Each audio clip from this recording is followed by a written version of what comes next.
Hey guys, I'm Ubiru and welcome back to World of Warships. Today we'll be looking at the Yūbari, the Tier 4 Japanese Premium Cruiser. Now the Yūbari is one of the 3 ships available in the Wargaming store at the moment. They're still there, but they have no discount at the moment. They are overall good ships, and you can buy the 3 bundle, which of course is cheaper. Now the Yūbari isn't so much of a cruiser, it's more of a destroyer. So I will compare it with the Kuma, which is the Tier 4 Japanese tier line equivalent. So the Kuma looks a lot different, it's a lot higher profile, it looks very old. The Yūbari looks a bit more modern, but the Yūbari is laid out more like a destroyer than it is a cruiser. Now this is the Yūbari, I will compare it with the Gremyashki Tier 5 Russian destroyer. Now there isn't a lot of difference between the two, they're both very low profile, they're about the same sort of size. The Yūbari is slightly bigger. The Yūbari has the same aspects of most destroyers in the game. It has high maneuverability, high concealment, low survivability. It has okay artillery firepower, pretty good torpedoes. The torpedoes are 610mm torpedoes, which are usually from the higher tiered ships, and they do a lot of damage. Now, the torpedoes on this ship are very fearsome. This ship also has quite a high anti-air capability, more of a standard cruiser.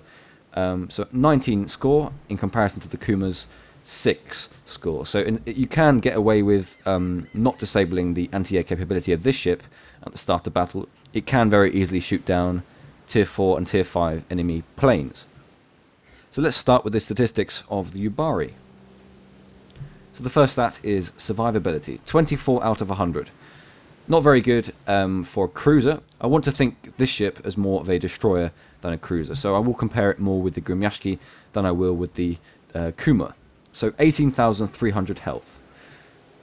Pretty good for a destroyer, not very good for a cruiser. Now the Kuma has 24,000 at Tier 4, so it's a bit lighter in that respect, and the Gremyashki has 13,000. So this ship is definitely a crossbreed between destroyers and cruisers. Its health is sort of halfway between the destroyers and halfway between the cruisers. The armor, however, is a little bit better than destroyers. It has up to 57mm of armor in comparison to the Kuma's 65, so it's not too much worse, and the Gremyashki's 13. So it can take a few hits, but of course 57mm isn't a lot anyway, so this isn't really a face-hugging ship.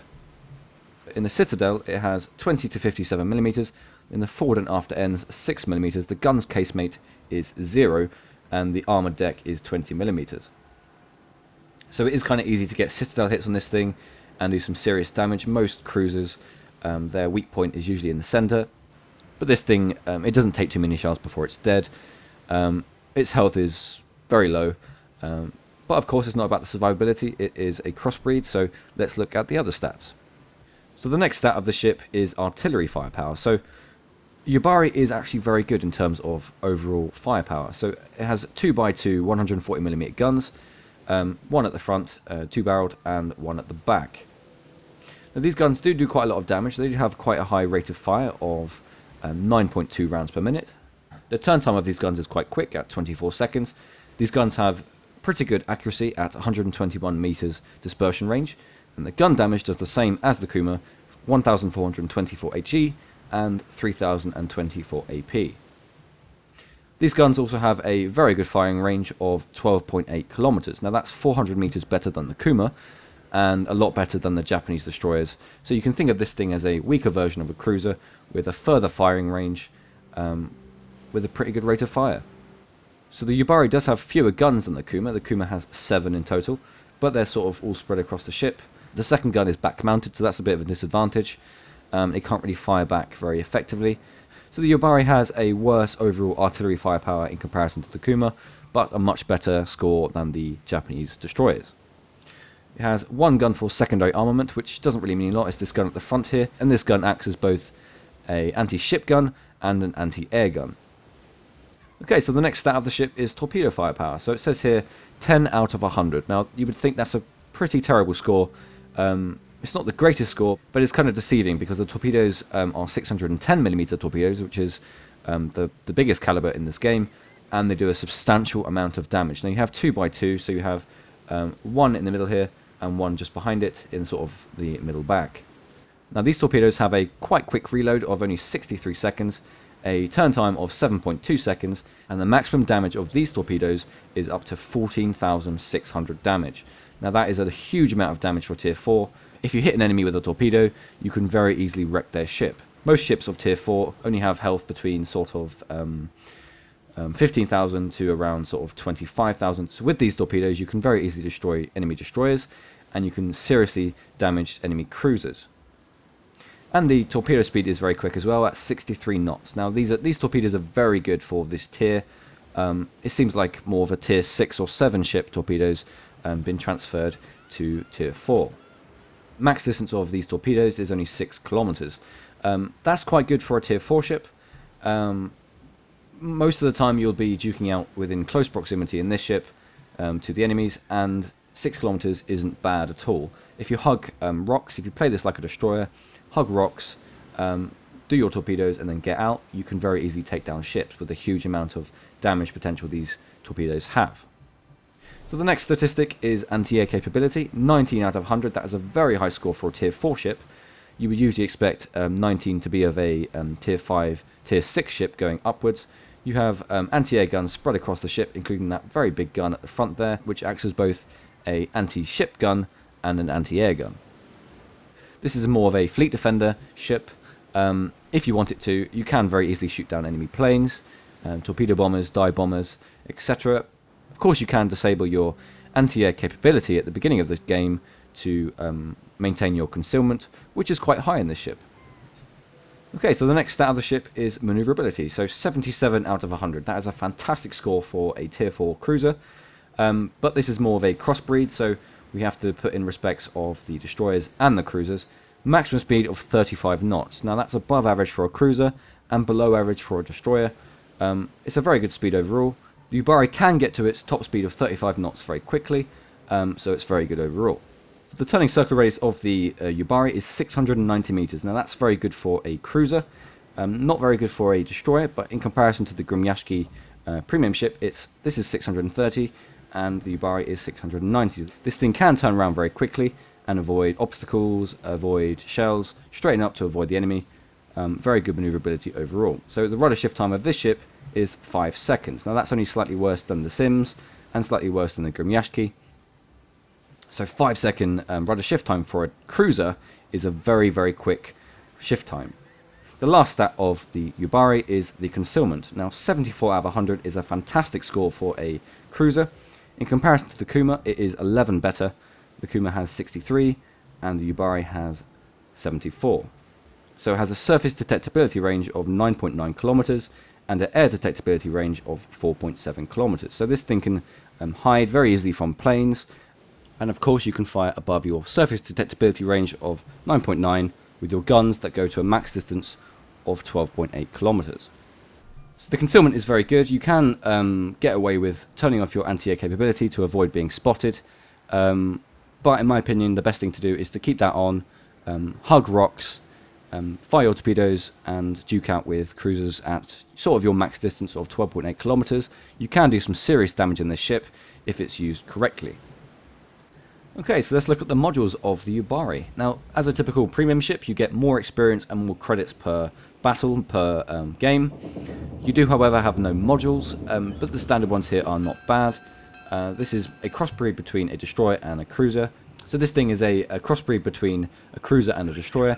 So it has the best aspect of a destroyer, in my opinion, with the torpedoes. And this thing has the best aspects from a cruiser with the good range on guns to 12.8 kilometers and pretty good armor of up to 57 millimeters. I have chosen 2 credit ball upgrades of the ship. You can't really get a lot at the low tiers, but I've chosen these anyway. We have the main battery modification 1, which decreases damage on main guns and decreases the chance of magazine detonation. There's not a lot of choice here, but the second one I've chosen here is the propulsion modification 1, which is minus 20% chance of critical damage to engine and minus 20% engine repair time. Now I've noticed a lot in this ship, despite the ship having quite a lot of armor, it does lose its engine very quickly if people fire at the back of your ship, and in my opinion this upgrade is necessary.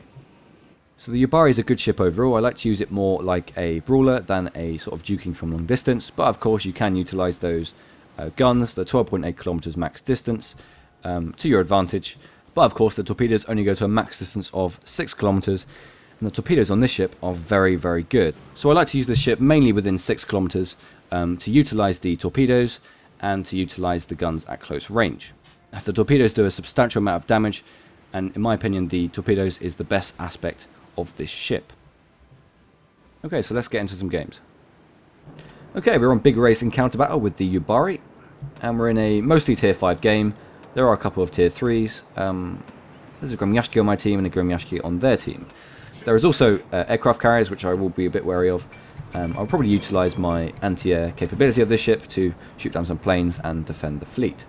So I haven't spawned in the best location. I usually like duking out on the far side over there. So I will push the middle, use the 12.8 kilometers max distance on my guns to my advantage. As you can see, the guns do turn around quite quickly. I have the commander perk, which also decreases the degree turning time of these guns. So in encounter mode, we have to fight over the cap in the middle. I have to try and stop the enemy from getting within the cap range, use my 12.8 kilometers to ping the enemy so they can't cap. So as you can see, the ship is very fast for a cruiser. It definitely is more of a destroyer than is a cruiser. It has very good turning time. I'm just turning left and right here to show you that. Left and right very quickly. It's probably one of the fastest Japanese ships in terms of maneuverability. So we have the Congo there, just behind the rock, 13.4 kilometers away. We're not within range just yet. We have switched to armor piercing, because I have noticed there are quite a lot of Congos, and the best thing to do with Congos is to utilize these 140mm guns to penetrate them. The high explosive ammunition does do quite a lot of damage against cruisers and destroyers. It does also set them on fire, but in my opinion, armor piercing is universally a better armament for almost all ships in the game. The Gremyashki, now he's sort of faced onto a rock, so I'm going to fire a couple of salvos where he hopefully is going to be. He's a very fast ship, however, so he did manage to miss all those shots. Now, this circle here, where this destroyer is now, is almost a suicidal place to be. A lot of people rush there, and then there's destroyer torpedoes flying everywhere, and then everyone dies. Now, I'm going to not go directly there. I'm going to lurk around the left here and let my prey go within, and hopefully I can screw with them. So the Gremyashki's still there, and the Gremyashki's turning time, he very easily avoided that. So the two Congos are coming within range. They are hiding behind the rock there. The enemy Yūbari is there also. I might get within 6 kilometers of this Yūbari and put some torpedoes in him. The Gremyashki on my team is fleeing at this point. He's being overwhelmed by the two battleships, cruiser and the enemy Gremyashki. I'm going to see where this Yūbari is going, hopefully utilize my torpedoes. I don't want to fire where my guy's going. He can very easily die, so I will launch them back slightly, but it seems like the Yūbari is decreasing speed. Oh, maybe he's increasing again, so I'm going to do 2 spreads of torpedoes. The allied Gremyashki has become grounded, so I have fired those torpedoes, hopefully get at least one of the 2 targets there, and sort of lurk around, and hopefully I can deal with him. Now the Gremyashki on our team is a goner. I know there are 2 battleships behind the smoke there, so I will be a bit cautious of where to go. The St. Louis is in front of me. St. Louis is a very well armoured, very heavy cruiser. Nothing like this ship. This ship is definitely more of a destroyer than it is a cruiser. So I fired those torpedoes. Unfortunately, they did miss. But here comes the Congo. Now, the reload of these torpedoes is quite quick. We only have a sort of 60-second reload, which is very good for a cruiser. But we still have 6 seconds left before we can get the torpedoes down on the enemy Congo. Now, these torpedoes are more back-mounted than they are forward-mounted. So here we are. I'm going to go forward and then hopefully turn a bit right so I can get these torpedoes onto the enemy. It seems he has caught out the allied St. Louis. Never engage with the Congo at this distance. I don't know why I'm so close at this point. I need to get away as quickly as I can. I am side on, so I can avoid most of his shots, but if he gets one salvo into me, I am in serious trouble. So I'm going to turn fully right here, avoid all his shots as best as I can. He's probably get some shots in very quickly. I have shot down a plane. This ship, I've noticed, does shoot down planes very quickly and very easily, especially the low tier ones. So I'm going to juke around this corner and then juke back. The allied torpedoes are now coming in to affect the Congo. So I've noticed the Congo is now backing off. I've gone back around the corner, but now he's out of range of my torpedoes. I'm just going to ping him from behind. He has his guns focusing elsewhere, so I'm going to utilize this opportunity to fire on him with armor-piercing rounds and hopefully do quite a lot of damage. So we did 1,000 damage there. Not a huge amount of damage, but we can. The thing with these guns is the rate of fire is so high at 9.2. I can just continually fire over and over again. Now the Kuma is better in terms of how many guns it has and overall rate of fire, but the guns on this ship are, instead of being spread across the ship like the Kuma, there's 2 at the front and 2 at the back, so you get more accuracy. The Congo is there, the other Congo, and he's not focusing on me. They have dealt with the ally which was there. He's now sinking. I think it was in fact our carrier. So now I'm going to back off as best I can. I don't have any smoke in this, although I feel it should have a smoke, because it is definitely more of a destroyer than it is a cruiser. So the Congo is coming in. The Congo has a pretty sluggish turn time on his guns, so I'm using this to my advantage and just pinging him as best I can while fleeing. I did a couple of thousand damage there and an extra 400 there, so I'm going to push into my max distance of 12.8 kilometers and hopefully continue the fire. So we are heading towards a rock, going to use the very good maneuverability of this ship to avoid, and we shot down another plane. So it's very easy to shoot down enemy planes in this. We have a squadron heading towards us.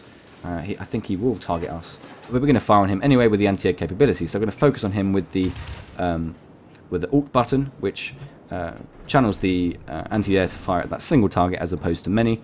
And now we're heading towards the Tatsuta on the enemy team. Seems he's ignoring me and he's going straight for one of the other ships. I am continually shooting down many of his planes though, which is very good. Nothing really to worry about at this point. So he did get off 2 torpedoes, but they are no threat to me, and it seems no threat to the Kuma as well, despite the Kuma having a much larger turn time. We have the enemy Kuma over there. It's very easy to get citadel hits on a Kuma, but I know there's a Tatsuta right in front of me. I need to be very cautious, very wary of where he is. I have my torpedoes up, if necessary, at close range. I'm going to fire at this Kuma. He's coming closer and closer. The Congos are still behind me, but they're not a threat at this point. I have gone out of range of their max guns, so not a big threat. The Kuma has more guns than me, but I can do some serious damage, and I can maneuver to avoid his guns much better than he can maneuver to avoid my guns. Now the Kuma does have some torpedoes. They're not as fast or as high damaging as the torpedoes on this ship, but they are good nonetheless. I'm going to continually fire. The back gun is struggling to get round, but he's getting there. 400 damage there, not an awful lot. I'm going to continue firing at this guy. The back gun's coming around any second now, and he's now not focusing on me, so now this is a big advantage for me. I'm going to probably do a couple of torpedo spreads to where he's going. He won't see them coming, and hopefully I can deal with him. Now he is 5.7 kilometers away, so that is within distance of my torpedoes, and there is the Tatsuta. So the Tatsuta is very low. I can focus him down if I get my guns on him. It's very easy to take down enemy ships that are low. There we are, 2 citadel hits, 4,000 damage, and I took him down. Now the torpedoes are now coming around for the Kuma. The Kuma can very easily die if he only takes one of them. The max damage of these torpedoes is very high. Let's see if he's maneuvering. He has a very sluggish turn time, but it seems he has got around, and now I have got to avoid his torpedoes. Now he has avoided mine, so I'm going to continue firing these guns. 1 citadel hit there, and 1 second reload. Hope we can finish him off. Ooh, another citadel hit there. Wow, these guns are very good at citadel hits. Shot down another plane, so going to fire again. We're backing off from this guy. We know he has got the potential of doing torpedoes on us, but he's not focusing his guns on us at the moment, so that's an advantage for us. And we are capping. There we are, an extra citadel hit there, and we finished them off. So 2 kills at the moment, 11 planes shot down, and 5 citadel hits. So in terms of the match, we are losing quite substantially, but I am capping. If I ping these Congos from long distance and help the team, we can potentially win this, but it's going to be a bit of a long shot. I've only taken minimum damage in this ship, and here comes the Grimyashki. Grimyashki has good torpedoes, good overall firepower, and we've got to take him down to... I've got to assist the Congo on our team. I need the Congo up in order to have any chance of actually winning against the 2 Congos on my left. So I'm going to try and nuke down this guy as best I can, and it seems the Congo is up for the challenge too. Firing again. Oh, only limited damage. The Grimyashki only has limited armor, so he's coming within close range now. I know his torpedoes aren't especially fast, but he has quite a lot of them. I'm firing 2 spreads here. Hopefully he gets hit by them, but the maneuverability of the Grimyashki is very good, so I'm not especially hopeful here, but I'm moving as if he fired his torpedoes. Got to be very cautious just in case. Firing again, missed that time, unfortunately. Torpedoes will miss, seems... very close. But his engine is broken. I can see that his engine is broken. He has fire coming out the back. Fired again, and he's dead. So we've got 3 kills at the moment. Quite a lot of hits. 13 planes shot down, and 5 citadel hits. So a lot of damage. Now it's 3 on 2. They have 2 carriers, so they have the advantage in terms of planes. Unfortunately, though, we do have the disadvantage in terms of ships as well. We only have 1 battleship and 1 cruiser. At this point, I'm going to stay in the cap hopefully ping around with this Congo. I got to help the allied Congo as best I can, because at this point the Congo is a huge threat, and the Congo is going to die soon. So I'm going to do 2 lines of torpedoes where I think the Congo will be. His maneuverability isn't excessively good, so 2 there. He's within sort of 6 kilometers distance, so I can do some serious damage on him if they get hit. So he's sort of lurking around this corner. I'm going to hopefully stay within the cap circle. I've got to maintain the cap. I can't lose at this point. My concealment is pointless at this point. Oh, we hit him once with a torpedo, 10,000 damage. We hit him twice in total. We induced flooding, so that's a huge amount of damage. Is he repairing? No, he's not repairing. He's now focusing on the allied Congo. The allied Congo is now a distraction, so we can focus on this guy with our main guns. The front gun is sort of struggling to get around, but now he's focusing on us. We managed to miss most of the shots. Secondary armament did hit. 5 seconds to the next torpedo salvo. 1 second till the torpedo salvo. There we are. Going to fire the torpedoes. Hopefully he will not evade them, but he might see them coming and he might avoid them. Now, at this point, I'm going to turn fully right, avoid them as best I can, the secondary armament of the ship, and of course the main armament. The torpedoes are coming in now. I have no longer capping the base, but the torpedoes are coming in. He only has 12,000 health. 8,000 damage. Unfortunately, we didn't finish him off there, but he only has 5,000 health left. My allied Congo just did an extra 2,000 damage for me. We still have quite a lot of health left. He only has 800 health left. A couple of shots, and there we are. So we got 4 kills so far. We hit him 3 times with the torpedoes. So now we're looking very good in this situation. We only have 2 carriers to deal with, and very good overall. So now we can continue to cap. I might screw with the enemy torpedo planes, see if we can shoot down some more before the game ends. I don't really want to hunt down the carriers at this point, although I could potentially get 6 kills. I don't want to risk the secondary armament firepower to kill me. So at this point we're just going to continue to cap. We're not going to risk any more. We have done a substantial amount of damage in this match, and we've killed 4 ships in a game that is a tier 5 match. So an outstanding score so far. Let's hope we can maintain it and not die, and hopefully win. So we are continuing to cap. We have shot down 17 planes in this match, so the 2 carriers probably don't have too many planes between them left. I'm not going to risk going after them. There's only 4 minutes left of the match. We're going to cap to win, and it's been a fantastic game overall. The Congo did a brilliant job of luring off the other Congo at the end there. I don't know how the second Congo died, but I assume it was the allied carrier that finished him off. And there we are. Good game overall. Wow. Okay, this isn't the times by 2 experience of the day, so we got 312,000 credits. 3,500 experience, 177 free experience, 62 hits, 3 torpedo hits, 17 planes shot down, which is a huge amount of planes. 1 critically damaged. We knocked out the engine of one of the destroyers. We destroyed 4 ships, and we got 5 citadel hits. And of course we induced flooding twice. So really good score overall. So we're definitely the best ship in the game in terms of experience. And in terms of damage, we got a huge amount of damage as well. We got 32,000 just with the AP shells, and we got 28,000 with 3 torpedo hits. Now the torpedoes do a huge amount of damage in this ship, and in my opinion they are by far the best part of the ship. So in total we got 60,000 damage in a tier 4 ship. That is outstanding. So the Yūbari is definitely one of the best premium ships in the game at the moment. It's more like a destroyer than it is a cruiser, but it is a pretty good cruiser nonetheless. So this ship has cruiser-like armor, cruiser-like health mostly. It has armament similar to a cruiser, and it has torpedoes from a destroyer. And the anti-air capability is definitely a high enough score to shoot down most planes. So the Yūbari is a fantastic ship overall. It can now be purchased from the store, the Wargaming store. I will post it in the link below. So thanks a lot for watching, guys. I have to apologize for the lack of content last week. That was mainly because I was unwell and I couldn't really talk very well. You might be able to hear my voice as being a bit lower than usual. But yeah, I'm recovering. So thanks a lot for watching, guys, and I'll see you next time.